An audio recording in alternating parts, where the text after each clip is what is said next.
E nos próximos capítulos da novela Renascer, o Inocêncio admitirá ao Diocleciano de que não descansará enquanto não descobrir quem foi o responsável pelo roubo do cacau, nem que para isso precise dar cabo do desinfeliz que fez isso. Mas quem fez isso a gente não tem dúvida que foi o filho do cão. O difícil vai ser provar, patrão, avisará o Diocleciano. Será aí que ele dirá que sabe como fará isso e que se lembrou de algo que poderá ser a chave que eles precisam para ferrar e colocar o verme atrás das grades. Em seguida, o Inocêncio voltará até as roças que eram do Venâncio e, após tanta procura, finalmente se deparará com um fruto de cacau deixado para trás. Egídio Coutinho, parece que a sua tocaia fracassou. Agora você vai lidar com as consequências, dirá o fazendeiro, que acionará o delegado com uma prova crucial para destruir o inimigo. Ao ver que sua casa caiu, o Egídio decidirá fugir, mas antes mesmo que pudesse sair de casa, se deparará com a Eliana, na posse de uma faca. Você não vai a lugar nenhum, coronel, não antes de me dar a minha parte desse roubo todo. Tá achando que vai fugir e vai me deixar à míngua? Dirá, deixando o vilão apavorado. Por outro lado, a Sandra sentirá uma tontura forte e, ao se esbarrar em uma cadeira, verá que a manchou toda de sangue. Não pode ser, meu filho, não, dirá ela, aos choros. Agora, antes de continuar, já deixa o seu like no vídeo se você gostaria que o Egídio fosse preso pelo roubo dos cacaus. Tudo poderá acontecer assim que o Egídio duvidará do poder do bicho da garrafa do Inocêncio e destampará sua garrafa, assim como fez a Mariana. Na mesma hora, o Demo mandará um enviado tocar o terror no vilão. Ele sentirá o aço de uma faca apontada para suas costas. Se o senhor se atrever a dar mais um passo, vai fazer uma viagem sem volta, só de ida, pra pedir perdão ao coisa ruim, dirá o Damião pro inimigo de seu patrão. Isso acontecerá após o Egídio chegar à casa do Inocêncio acompanhado do delegado Nórcia e outros policiais. Os agentes da lei começarão a investigar o roubo de cacau nas terras do Venâncio. Eles conversarão com os funcionários e visitarão os galpões da fazenda do Inocêncio. Nesse meio tempo, o crápula do Egídio andará pela casa sob os olhares atentos do dono e do José Bento. Ele parará diante da garrafa do Cramunhãozinho com um largo sorriso no rosto, e o herdeiro do Inocêncio mandará não mexer no amuleto do pai. Ô pai, uma coisa dessa? Se não é o dito cujo, o sete pele do pé chanfrado, o imortal, não diga que esse é o cramunhão das ladainhas que o teu pai saiu espalhando pra esse povo. Depois desses aí, eu anotado aí pra dentro, pensei que fosse tá cheirando a enxofre. Ele dirá isso, destampando e cheirando a garrafa, e ainda brincará dizendo que as visitas têm falta de respeito com o bichinho. O Bento pegará a garrafa, e ele dirá que não pretende roubá-la, só estará admirando o Demo. O filho do Inocêncio fará gesto de tomar a garrafa das mãos dele, e ele ameaçará atacá-la no chão com tudo. Mais um passo e eu arrebento esse bicho em 1000 pedaços, dirá. Pois tente a sorte, coronel Pica-Pau, e o senhor vai fazer uma viagem só de ida pra lhe pedir perdão. Soltará o Damião, que pedirá calmamente para ele colocar a garrafa onde ela estava. O Egídio falará que ele não o ameaçará diante do delegado, que também terá entrado na casa ao longo dos acontecimentos. Nisso, o Damião surgirá atrás dele, que sentirá o aço de sua faca apontada discretamente para suas costas, sem que os outros o vejam. Momentos depois, o Cramunhãozinho vai tirar um cochilo e deixará de soprar uma informação bem importante no ouvido do Inocêncio. O coronel, que sempre pressentiu as maldades dos inimigos, vai cair na lábia do Egídio. Influenciado pelo vilão, ele cismará que os assentados estão por trás do roubo de cacau nas terras do Venâncio. O Egídio alegará que, se não foi ele, nem o Inocêncio que tiraram os frutos dos pés nas roças que estão em disputa na justiça, só pode ter sido o povo da lona, como ele se refere aos moradores do acampamento à beira da estrada. Será a segunda vez que o fazendeiro se deixará ser enganado, fazendo o papel de trouxa, mesmo diante de algo tão óbvio. Ele passou meses acreditando que a Teca poderia ter feito amor com o Venâncio e ter engravidado dele, algo que também estava na cara que era mentira. A situação agora vai ser pior porque, além de ser feito de bobo, ele acusará injustamente pessoas humildes. O Inocêncio irá até o assentamento com Deocleciano e encontrará algumas pessoas chupando cacau. Ele pegará uma amêndoa e provará. Esse é dos bons, lembra até as que temos lá na fazenda, dirá, intimidando um garoto. Uma moradora falará que eles ganharam após fazer um mutirão na colheita de um pequeno produtor da região. É que andaram invadindo as minha terra, não sabe? Me levaram uma boa soma de cacau, um cacauzinho bom, como o seu, Jorgino. Soltará o coronel, cismado. Ele sairá e dirá para o delegado Nórcia revirar o acampamento, pois sua suspeita é de que eles invadiram suas terras e roubaram os frutos que iriam apodrecer no pé. Enquanto isso, na vila, a Sandra até tentará resistir, mas acabará cedendo aos apelos do João Pedro. O rapaz, afinal, não descansará enquanto não reconquistar a mulher. O casal se beijará e dará indícios de uma reconciliação. A ex-estudante de direito levará um puxão de orelha da dona patroa. A devota repreenderá a filha pela forma que tem tratado o pai de sua bebê. A reaproximação do casal acontecerá a partir daí. A Sandra e o João Pedro se beijarão e a garota ainda aceitará acompanhá-lo numa viagem até Ilhéus. Só que a ex-universitária demonstrará ainda estar com o pé atrás. Ela não hesitará em perguntar sobre a relação do agricultor com a Mariana. Se a gente vai voltar, João, eu preciso que seja sincero comigo, pelo menos uma vez na vida. Afinal, nossa filha que vai nascer não merece ter um pai mentiroso.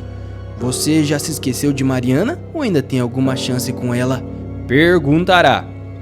Depois de ser acordado para a vida, o José Inocêncio finalmente vai reagir e armará um contra-ataque para se vingar do Egídio. Ele reunirá os pequenos produtores rurais da região e anunciará que pagará as dívidas que eles têm com mau caráter. Ainda bancará um preço justo pelas colheitas deles, além de passar a vender o cacau de todos juntamente com o seu a partir de agora. A notícia logo se espalhará e o Egídio chegará à reunião revoltado com o revide do inimigo. Quantas vezes eu não salvei vocês do aperto? Quanta safra eu não adiantei dinheiro? É assim que vocês retribuem, me dando uma facada pelas costas? Ele disparará. A vingança será uma ideia do Bento, que alegará para o pai que o vilão intimidou os produtores por causa de sua atuação como agiota. Muitos agricultores fizeram empréstimos com ele e estão sendo explorados há anos. Foi por isso que os produtores desistiram de entregar suas safras para o Inocêncio nessa semana. O Bento alegará que o Egídio também está por trás do roubo nas terras do Venâncio e convencerá o pai a agir antes que o tempo passe. Em vez de esperar que a justiça seja feita, eu acho que a gente devia atacar o Egídio onde mais lhe dói. Se o senhor nos ensinou uma coisa nessa vida, meu pai, foi a nos levantarmos e enfrentarmos de frente os nossos problemas, declarará o Bento. Mas você espera que eu enfrente uma situação como essa de que jeito, Bento? Invadindo as roças do Egídio e roubando aquela porcaria que ele chama de cacau? Eu não sou assim, você sabe disso? Indagará o coronel. E o filho responderá: pois longe disso, eu quero que o senhor tire dele algo que o coronel Pica-Pau dá muito mais valor que o cacau que planta naquela fazenda. O cacau que essa gente planta e vende para ele. É um bom momento para o senhor sentar com aquela gente toda e atravessar um atravessador. No mesmo dia, A Ritinha vacilará ao passar mais uma noite na cama do Bento. Assim que levantar, ela dará de cara com o Damião furioso. Ele farejará o chifre e afirmará que já sabe que ela tem outro. Só falta descobrir quem é o sujeitinho.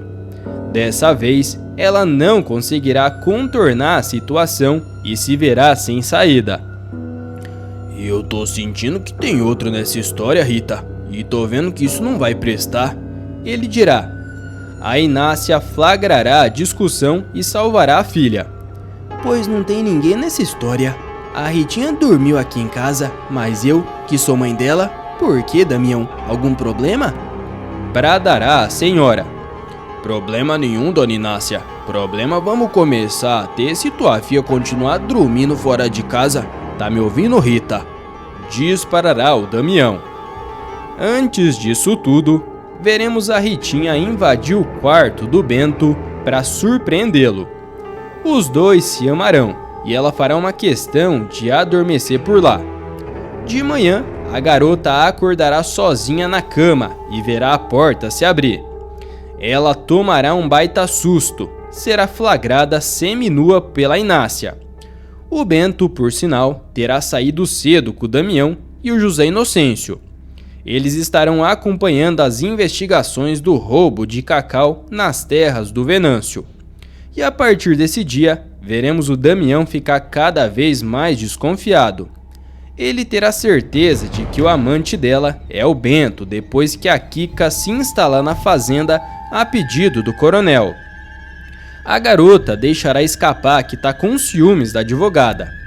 O Damião seguirá a mulher em seguida e flagrará-os nos arredores da fazenda com o Bento, que a rejeitará porque estará se borrando de medo. O Damião pegará o rival sozinho e o obrigará a confessar. Em um primeiro momento, ele não fará nada com o filho do coronel. O Inocêncio vai se desfazer de um de seus maiores amuletos nos dias atuais. Ele vai entregar o seu bichinho na garrafa pro Tião Galinha, que vai ser arrastado pro fim do mundo pela entidade do mal, já que vai ser preso mesmo sendo inocente. O marido da Joana até mesmo andou com uma galinha pra cima e pra baixo em busca de ter o seu próprio cramulhão, mas no fim era tudo uma piada feita pelo próprio Inocêncio. Ele acredita que o Sete Peles é o único capaz de tirá-lo da miséria, lhe dando finalmente um pedacinho de chão. O coitadinho do trabalhador não vai acreditar quando receber a garrafa com o dito cujo das mãos do próprio José Inocêncio.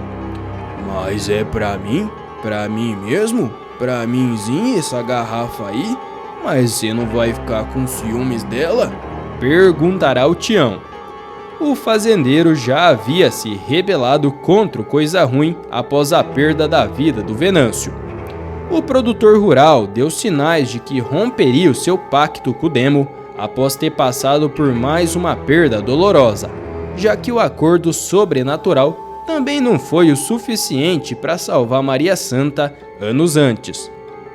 O Tião, porém, vai descobrir rapidamente que o bicho é até mais feio do que parece. Ele vai ser preso depois que o delegado vê a garrafinha em sua casa, certo de que foi ele o responsável pela invasão à fazenda do Inocêncio.